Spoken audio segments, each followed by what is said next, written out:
Hello and welcome to the Football365 Isolation Show, episode 5, 6, I don't even know anymore. But, we're here again. It's me, Mark Smith. I am with, something like that. I'm here with Matt Stead. Matt Stead, how are you? I'm very well, thank you. I'm very alert. How are you? Are you alert? Very alert. I'm pretty alert, yeah. Just keep my wits about me, this pesky virus. Hey, listen, we've got a lot to get through, so let's crack on. We've had an email from Duck. Just Duck, no more information than that. Duck says, who would finish in what position in a league made up of the following? Man United 99, Arsenal Invincibles, Mourinho's first title win in Chelsea, Man City's 100-plus pointers, or Liverpool's current team with a 25-point lead over the rest. You must take into account the strengths and form of the team in the season they played in, so no arguments about Chelsea beating Arsenal the following season, for example. In top form, who finishes where? That's from Duck. Matt Stead, one-word answer. Who wins that league? Chelsea. Mourinho's early Chelsea. Yes, but that's more than one word, so I thought I'd stick with Chelsea. Okay, fine. Chelsea is good. Okay, in more than one word, as many as you like, in fact. Why are Chelsea winning this? Before we get on to other teams, why do you think Chelsea is so strong? I think in terms of their defence, that sets them apart completely from the rest of them. The others, like City, they can score 3,000 goals. They'll win the league quite easily. Liverpool this season are the same. The treble winners had that kind of. They had the four strikers, obviously, that fantastic midfield. But in terms of an Arsenal, had Thierry Henry, one of the best players in the world at the time. But in terms of what sets Chelsea apart, in my opinion, would be that defence, because they've still got the record of fewest goals conceded in the Premier League, so 15 goals. 15 goals all season. Which is ludicrous when you actually kind of consider it. Peter Cech kept like 24 clean sheets, and I think he missed 2 games as well. So yeah, in terms of if it was a straight up league season, I think Chelsea would just about edge that. I think I've got Liverpool in second. This season's Liverpool in second. Okay. And then I've got City third, the treble winners in fourth, and then the Invincibles fifth. So Invincibles outside the Champions League qualifying positions for you? Yeah, they'd stay unbeaten, but they'd finish bottom. Going back to Chelsea, I remember that being such an exciting sort of time for British football. I mean, it was the start of huge foreign influence in the Premier League. But that first season it happened where Abramovich came in and just essentially gave Jose a blank check.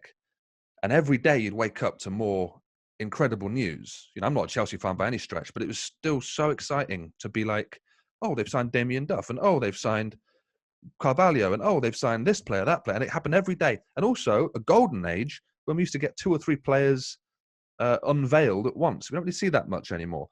How much do you think? Don't get that much now. No.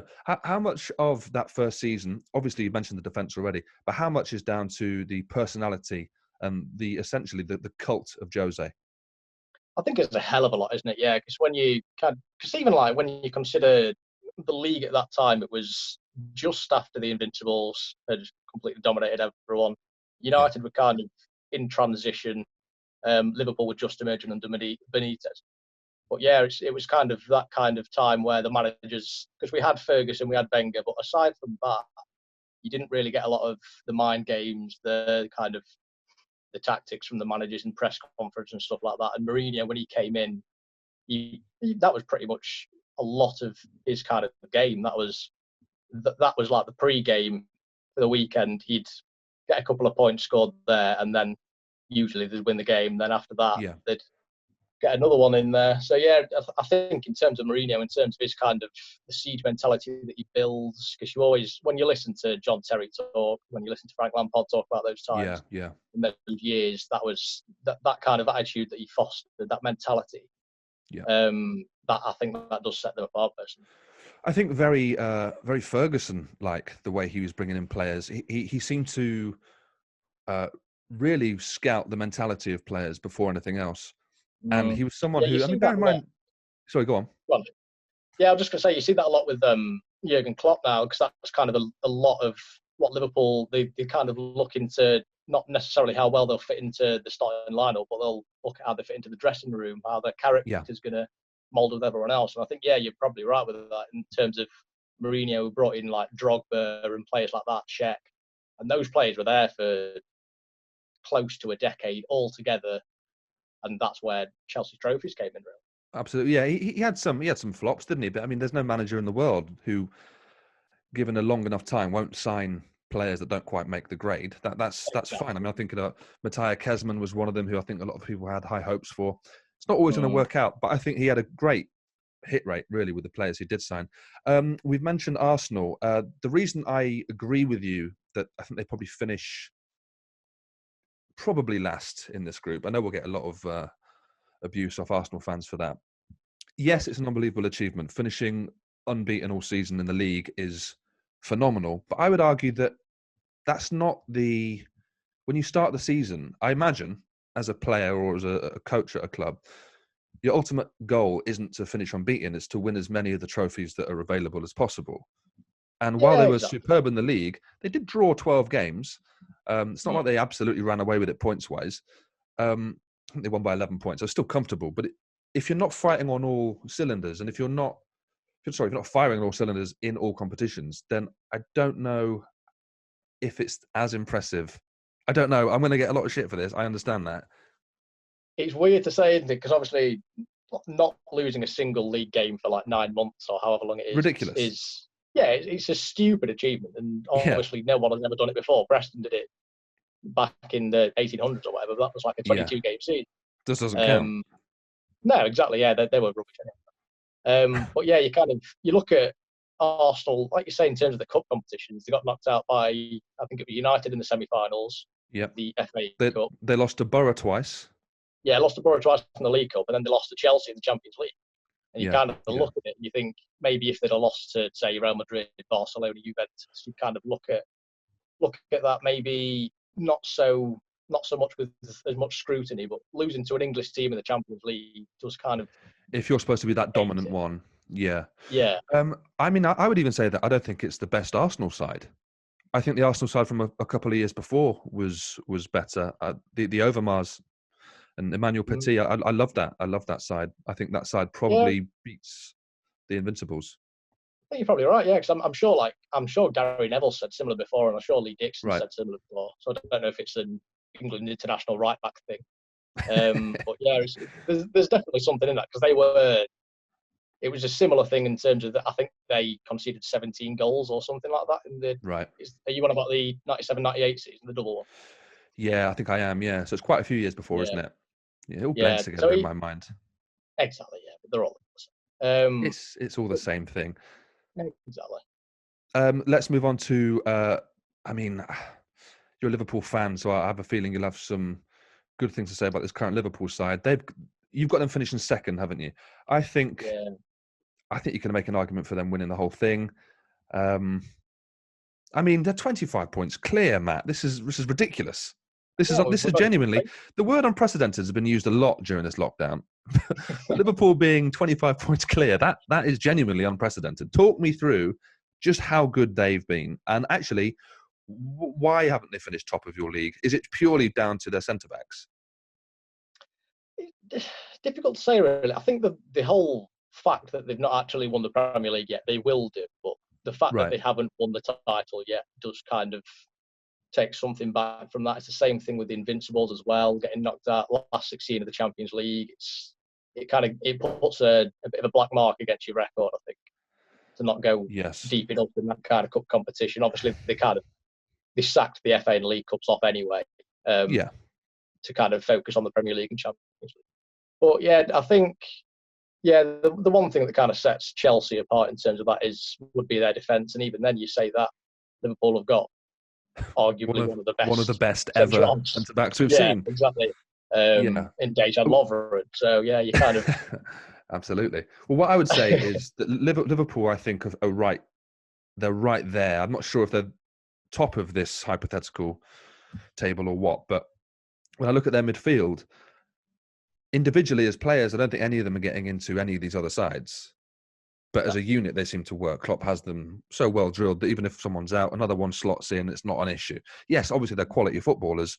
Henderson, Fabinho, wonderful footballers, but they're probably not in the league of the Man City 100+ pointers, or certainly not the Arsenal Invincibles. No, in terms of talent, definitely not. It's strange kind of it's not the kind of setup we've ever really seen before in terms of like their creativity. Liverpool's creativity comes from the fullbacks, and the midfield players are all they have the moments, but ideally they're all workhorses. They will run hard. They'll give you 150%, but then you kind of focusing on Alexander Arnold and Robertson supplying the three forward players. So it's a strange kind of system that we've never really seen before. No one else has kind of. And it's probably one of the reasons why these discussions are largely pointless. It's like trying to compare Messi with Maradona, isn't it? I mean, it's fun to talk about, but ultimately we're never actually going to get any closer to working it out. Let's move on to the Manchester clubs then. So the Pep's 100+ pointers and the treble winning 99 United side. I've got the treble winners ahead of Pep's 100+ pointers here. I think that it's to win the treble in the modern era when you've got so many domestic games and then so many European games. It's not like winning it in the 70s where you could go and, play 5 games, you're in the final. The effort and the consistency required to get anywhere near that is absolutely unbelievable. So I think you've got to, just by virtue of winning 3 major trophies, they've got to be there for me. Yeah, absolutely. You've probably got a fair point there. 'Cause even like you say, with the old European Cup, you could beat the champions of Sweden, you could beat the champions of Denmark, and then all of a sudden you'd be in the quarterfinal, semi-final. But then when United won it, they had 2 group stages to get through. They had Barcelona to play, they had Juventus, Bayern Munich in the final, obviously. So they had. It's not that they had an easy run at all, and they were winning. It was basically just a will to win. It was that Ferguson mentality. To be fair, I think they went. Yeah.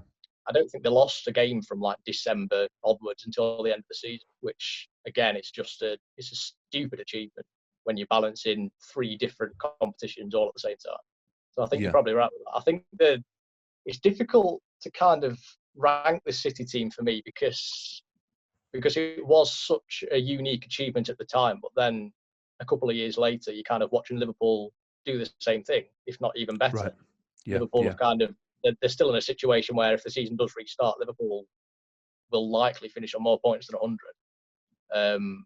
So yeah, I think if Liverpool hadn't come along this season and kind of completely dominated absolutely everything and everyone, we'd rank City a little higher. But for me, that kind of takes something away from it. It's a shame, isn't it, really, that those two things happen so close together. If Man City had done that 5 years before Liverpool went and did it, we could separate them a bit more and say, look, it was a dynasty. But instead, it seems to have just flip-flopped completely. I can't remember this happening in a season before, or in such close proximity before. We mentioned earlier, but Chelsea's Mourinho's first season at Chelsea was the season after the Invincibles at Arsenal. That seems impressive enough to change the league so much in one season. But this season, it just seems like it's been completely turned on its head. Yeah, it's bizarre. And like with the City thing, it's kind of, like you say, it's that proximity. If it wasn't the exact same City side, give or take a few players, and it's obviously the same manager as well, but if it wasn't, then you'd kind of think that City team was absolutely brilliant. They'd be far and away further up this ridiculous league that we're dreaming up here. But kind of with Liverpool doing it even better, I think you just have to have them a little bit further down. To be Can I make a suggestion here? It's been left off this list from Duck. I think that the Manchester United 2007-2008 team might be the best of the lot. You've got Ronaldo, Tevez, Rooney, all those guys, Vidic and Ferdinand at the back. Let's not forget that it wasn't in one season, but that team got to 3 Champions League finals in 4 seasons, and I think played some of the best football, or certainly the most direct and attacking and powerful football that I think we've seen in this country. Not even on Duck's list there. And I think they should. I think for me, they probably win the whole lot. I think Duck's messed up there, hasn't he? It's quite Duck's embarrassing. had an absolute nightmare. Yeah, really bad stuff. What we'll do, we'll put our rankings up. So you've got Chelsea winning it. I've got United's 2007-2008 team winning it. Chelsea second for me. But we'll put it all up at the end of this video. You can have a look. And if you think we are correct, which you won't, get in touch. And if you think that we're wrong, which you will, also get in touch. You can email us at the show. It's at the editor at football365.com. Matt Stead, thank you very much for being here today. We'll see you this time next week.